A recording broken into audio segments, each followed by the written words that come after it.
नमस्कार मेरे प्रिय विद्यार्थियों, सबसे पहले हिंदी एजुकेशनल चैनल में मैं आपका स्वागत करता हूं। आज मैं आपके समक्ष भक्ति काल के महान संत कवि संत कबीरदास द्वारा रचित साखी शीर्षक पाठ के अंतर्गत एक दोहा का शब्दार्थ सहित सप्रसंग अर्थ या व्याख्या या भावार्थ को आपके समक्ष प्रस्तुत करना चाहता हूं। इसे आप ध्यान देकर सुनने की कोशिश कीजिएगा। तो चलिए समय नहीं लेते हुए मैं इस दोहे का अर्थ आपके समक्ष प्रस्तुत करता हूं। जी हाँ, भक्ति काल के महान संत कवि संत कबीरदास द्वारा रचित साखी शीर्षक पाठ के अंतर्गत एक दोहा का शब्दार्थ सहित सप्रसंग अर्थ या व्याख्या या भावार्थ। जी हाँ, सबसे पहले मैं इस दोहा को पढ़ने का प्रयास करता हूं। जी हाँ, सबसे पहले दोहा। तू करता तू भया, मुझ में रही ना हूं, वारी तेरे नाव परी, जित देखो तित तू। ध्यान दीजिएगा, यहां पर एक मिलता जुलता दोहा है। दोनों ही दोहा एक ही दोहा है और दोनों का अर्थ एक ही है। चलिए उसी भी मैं पढ़ देता हूं। तू करता तू भया, मुझ में रही न हूं, बारी फेरी बली गई, जित देखो तित तू।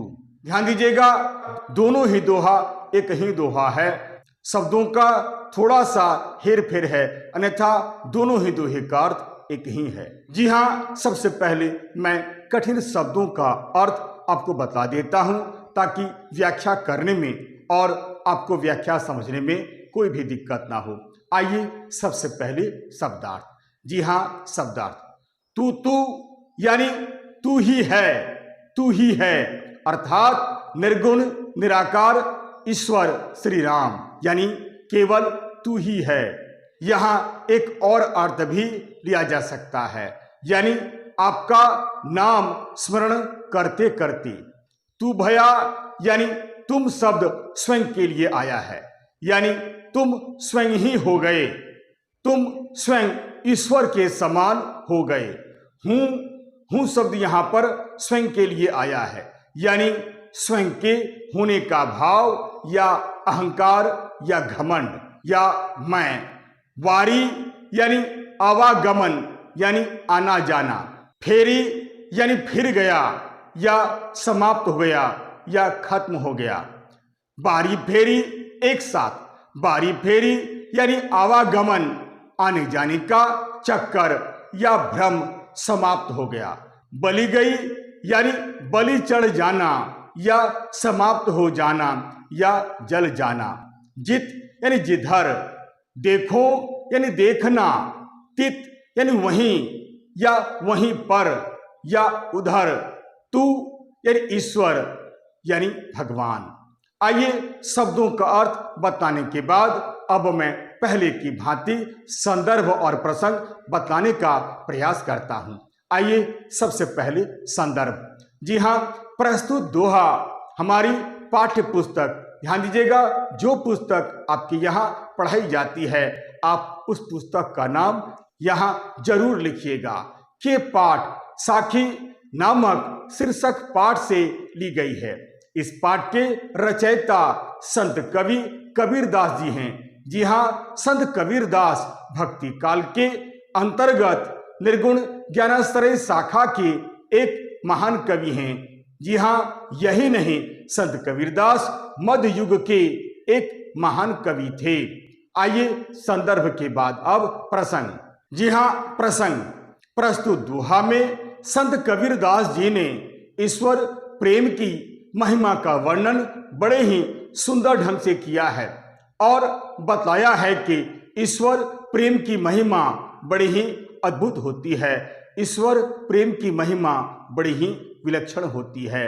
इस दोहा में संत कबीरदास जी ने उस स्थिति का वर्णन किया है जब कोई भक्त प्रभु भक्ति में डूब जाता है तो आत्मा और परमात्मा के मध्य माया जनित जो भेदभाव दिखलाई देता है वह समाप्त हो जाता है।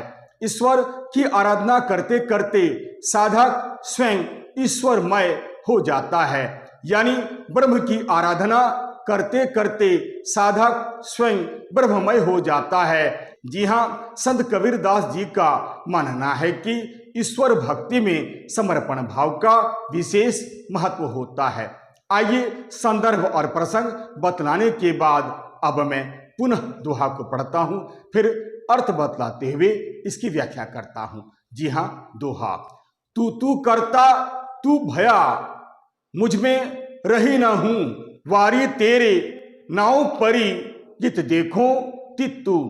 मिलता जुलता दोहा है।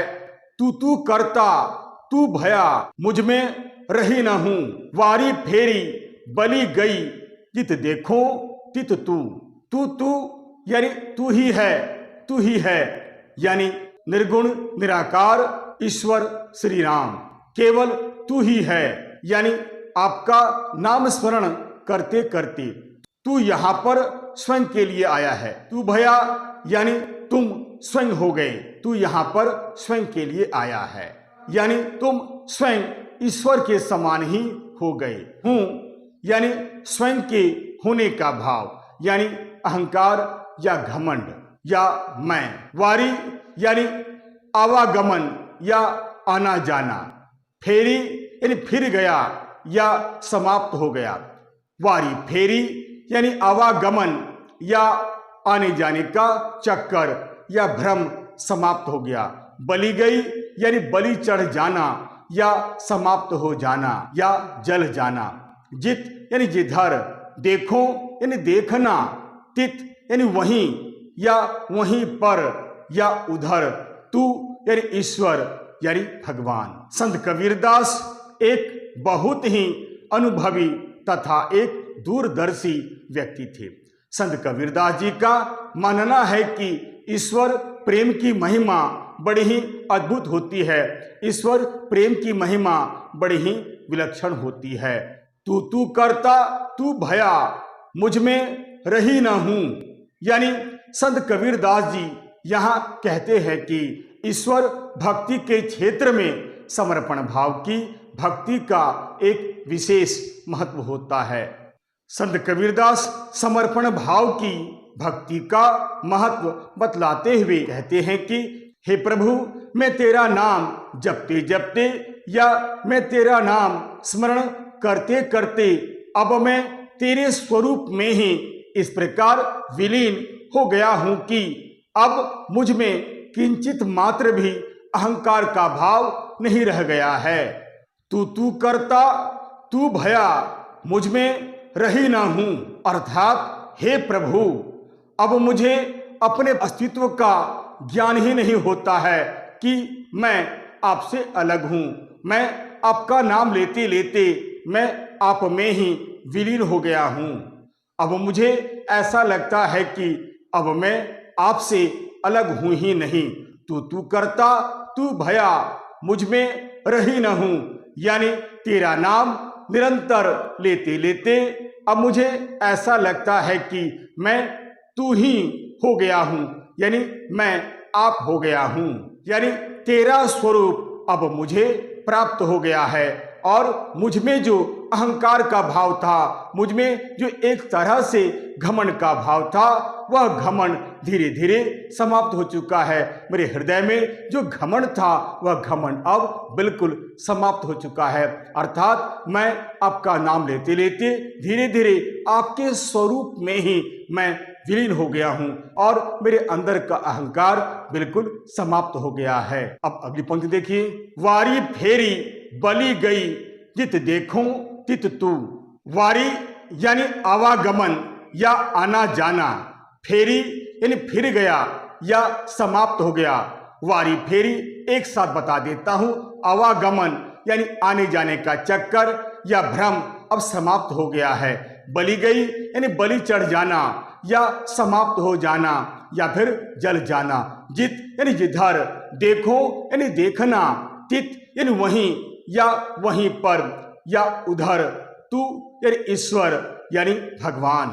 हे प्रभु, ऐसा होने पर अब मुझे बहुत ही आनंद प्राप्त होने लगा है, मुझे बड़ी प्रसन्नता मिल रही है।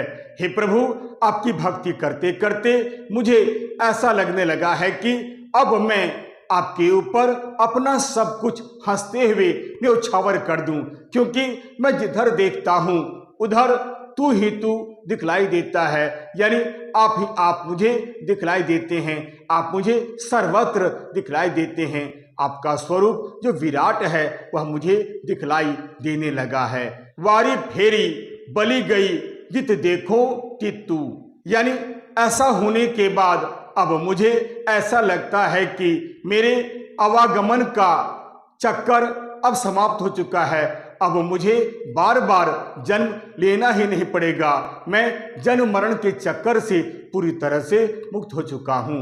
यानी अब मेरा बार बार आवागमन नहीं होगा। मैं जन्म मरण के चक्कर से पूरी तरह से मुक्त हो चुका हूँ। इस प्रकार आपकी भक्ति करते करते मुझे ऐसा महसूस होने लगा है कि जन्म मरण का चक्कर भी अब पूरी तरह से खत्म हो चुका है, पूरी तरह से समाप्त हो चुका है। कारण जब भी और जहाँ भी मैं देखता हूँ बस मुझे केवल आप ही आप दिखलाई देते हैं, केवल तू ही तू दिखलाई देता है। वारी फेरी पली गई जित देखो तित तू। यानी बार बार जन्म लेने का चक्कर ही समाप्त हो गया है। बार बार जन्म लेने का जो नियम है वह पूरी तरह से समाप्त हो गया है, जल गया है, खत्म हो गया है, क्योंकि मैं चारों तरफ केवल आपको ही देखता हूँ। जैसे एक प्रेमी को सारा जगत प्रेममय दिखलाई देता है, वैसे ही सिद्धावस्था में एक जीव को संपूर्ण जगत ब्रह्ममय दिखलाई देने लगता है। संत कबीरदास जी ने यही बताने का प्रयास किया है कि ईश्वर प्रेम की महिमा बड़ी ही अद्भुत होती है। जो व्यक्ति ईश्वर प्रेम में एक बार डूब जाता है फिर उसे चारों तरफ ईश्वर ही ईश्वर नजर आता है। उसकी नजर जहां तक जाती है उसे अपना ईश्वर दिखलाई देने लगता है। इस प्रकार संत कबीरदास जी ने इस दोहा में ज्ञान की दशा का वर्णन बड़े ही माधुर्य शब्दों में और सरल शैली में किया है। संत कबीर ने इसी तरह का मिलता जुलता भाव एक अन्य जगह भी व्यक्त किया है, जो इस प्रकार है। लाली मेरे लाल की जित देखूं तित लाल, लाली देखन मैं गई मैं भी हो गई लाल। जी हाँ, इस पंक्ति का अर्थ ऐसा ही है जैसा मैंने ऊपर बताया है। इस प्रकार इस दोहा में संत कबीरदास जी ने ईश्वर प्रेम की महिमा का वर्णन बड़े ही सुंदर ढंग से किया है। आशा करता हूं आप इस दोहा का अर्थ अच्छी तरह से समझ गए होंगे। आइए अब इस दोहा में जो खास खास बातें बतलाई गई है उसे मैं विशेष या काव्य सौंदर्य के रूप में प्रस्तुत कर देता हूं। जी हाँ, काव्य सौंदर्य या विशेष। इस दोहा में संत कबीरदास जी ने यह बतलाया है कि ईश्वर प्रेम की महिमा बड़ी ही अद्भुत होती है। ईश्वर भक्ति में समर्पण भाव का विशेष महत्व होता है। इस दोहा में संत कबीरदास जी का जीवन दर्शन व्यक्त हुआ है तथा ईश्वर भक्ति की महिमा का गुणगान किया है। संत कबीरदास जी ने इस दोहा में यह बतलाया है कि समर्पण में इतनी शक्ति होती है कि एक साधक समर्पण कर अपने अस्तित्व को ही ईश्वर में विलीन कर सकता है।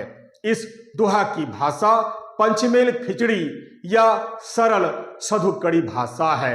संत कबीरदास जी ने इस दोहा में भावात्मक शैली का प्रयोग किया है। इस दोहा में शांत रस है तथा यहाँ तू तू शब्द का प्रयोग होने के कारण यमक अलंकार है तथा तो वर्ण की आवृत्ति होने के कारण यहाँ अनुप्रास अलंकार दिखलाई पड़ता है। आशा करता हूँ आप इस दोहा का अर्थ अच्छी तरह से समझ गए होंगे। जी हाँ, यदि आपको यह वीडियो अच्छा लगता है, समझने योग्य लगता है तो आप इसे लाइक करें, शेयर करें और तो और सब्सक्राइब करना बिल्कुल नहीं भूलें। तब तक के लिए नमस्कार, धन्यवाद।